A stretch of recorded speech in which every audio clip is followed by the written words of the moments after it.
wabarakatuh.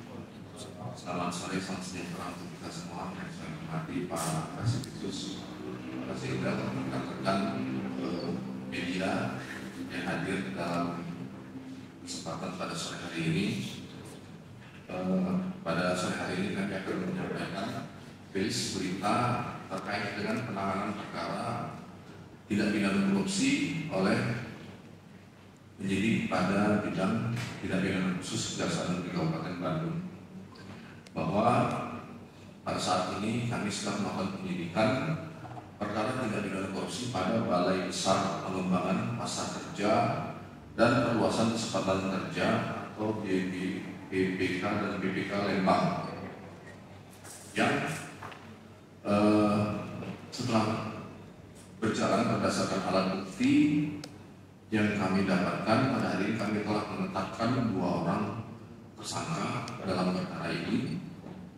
Adapun perkaranya adalah sebagai berikut, yaitu bahwa pada Balai Besar Pengembangan Pasar Kerja dan Perluasan Kesempatan Kerja Lembang itu terdapat 11 paket pekerjaan senilai lebih kurang 1,9 miliar rupiah yang terdiri dari 9 pekerjaan pengembangan dan perlengkapan penunjang inkubasi bisnis, 1 pekerjaan pengembangan website dan aplikasi, dan 1 pekerjaan peralatan pengolahan kopi dengan metode pengadaan langsung. Bahwa dalam pelaksanaannya, Kepala Balai Besar Pengembangan Pasar Kerja dan Perluasan Kesempatan Kerja Lembang, Kementerian Ketenagakerjaan Republik Indonesia 2020 ini telah melaksanakan sendiri kegiatan tersebut bekerja sama dengan pihak luar yang merekayasa seolah kegiatan tersebut sudah dilaksanakan sesuai dengan mekanisme yang diatur dalam pengadaan barang dan jasa pemerintah.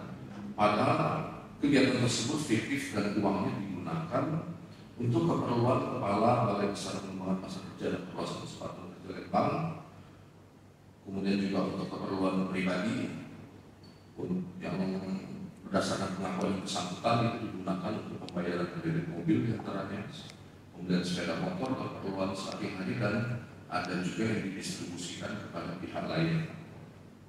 Bahwa berdasarkan hasil audit perhitungan kerugian keuangan negara dalam perkara tindak pidana korupsi ini, perbuatan para tersangka tersebut telah menyebabkan kerugian keuangan negara sejumlah 1.928.839.000, dan yang telah kami tetapkan dalam perkara ini ada 2 orang. Yang pertama yaitu inisial EDI,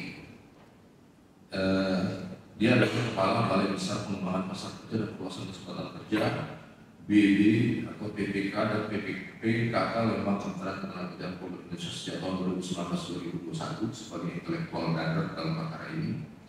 Kemudian bersama-sama dengan inisial K, ini dia selaku perantara yang mencarikan 11 perusahaan yang bertindak seolah sebagai penyedia barang dan jasa pemerintah dalam perkara ini. Agar kegiatan tersebut dilaksanakan sendiri oleh mereka, dicairkan sendiri, dan dipertanggungjawabkan seolah pekerjaan tersebut ada atau pekerjaan tersebut fiktif.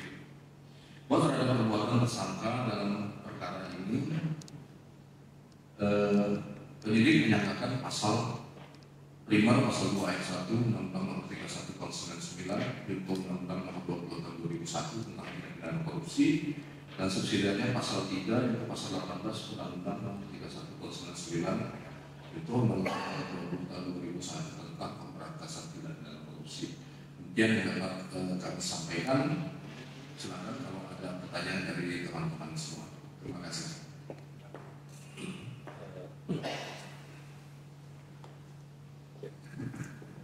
Pak izin, Ya. Inisial lainnya ada seperti perantara yang kepada pengusaha supaya ini, apakah akan ada tersangka di sana si pengusaha 11 perusahaan tersebut atau seperti bagaimana? Karena mungkin kalau untuk medisnya bagi untuk membantu mengindikasikan dengan pidana korupsi. Ya, baik.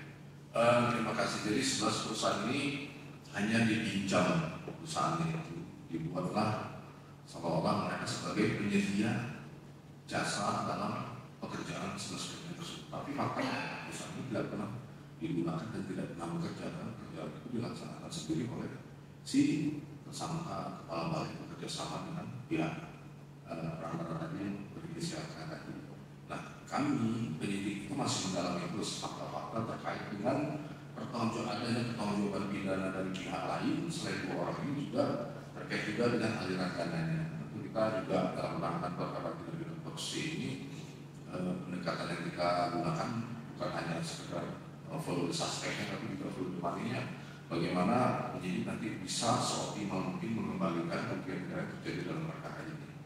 Ya, jadi tetap terbuka kemungkinan untuk bertambahnya tersangka lain dalam perkara ini.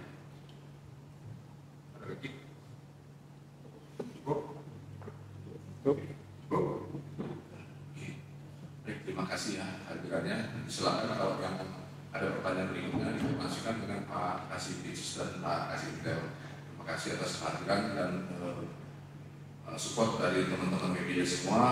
Semoga bermanfaat. Itu